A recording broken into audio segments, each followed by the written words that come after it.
ডিব্ৰুগড়ৰ পৰা এতিয়া ৰাওনা হৈছোঁ যোৰহাটলৈ বুলি। দেউতা আজি তিলনি, গতিকে বৌ আৰু ল'ৰাটোৰ লগত ল'ৰা দুয়োটাকে লৈ লৈছোঁ আৰু মানুহজন গৈ আছেগৈ তাতে।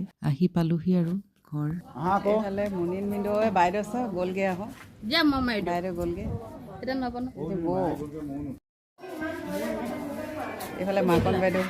দুখৰ মুহূৰ্ত হ'লেও কিছু অকণমান স্মৃতি হিচাপে ৰাখিবৰ কাৰণে এই কেইখনমান ফটো মাৰিলোঁ, অলপ ভিডিঅ' কাৰণ কৰিবলৈ দিলতহে কৰিছিলোঁ। আৰু ইফালে আছে মাকন বাইদেউ, আমাৰ মা আৰু মোৰ মানুহজন আৰু ভিনদেউ।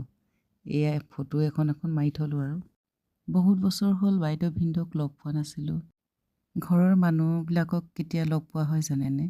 কাম সকাম বিয়া সবাহ এইখিনিতে আৰু লগ পোৱা যায়। এয়া সকলোৱে বোৱাৰীখিনি আমাৰ ঘৰৰ একগোট হৈ এনেকৈ অকণমান ফটো ভিডিঅ' এনেকৈ ল'লোঁ।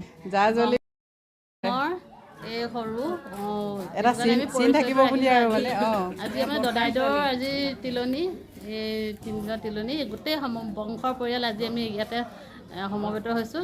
সেই সম্পৰ্কত আজি আমি চিন এটা ৰাখিছোঁ আৰু মানে যোৰহাটৰ এই ডিব্ৰুগড়, এয়া নকছাৰী যোৰহাট সকলোখিনি লগ লাগি আজি আছোঁ যেতিয়া প্লেটফৰ্মত আমি এইটো চিন ৰাখিছোঁ। ননদ তিনিজনীও আছে লগতে আৰু আমাৰ জাজলি আটাইখিনি। এতিয়া আৰু যাবলৈ হ'ল ঘৰলৈ। সকলোকে বাই বাই কৰিছোঁ।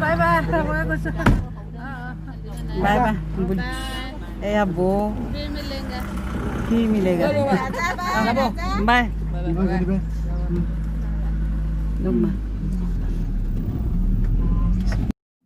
এতিয়া আৰু ঘৰলৈ আহি আছোঁ।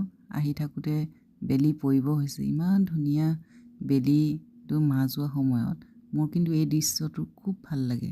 আপোনালোকৰ বাৰু ভাল লাগেনে? জনাবচোন আপোনালোকৰ কেনেকুৱা লাগে এই দৃশ্যটো। বহুত মনোমোহন হয়নে?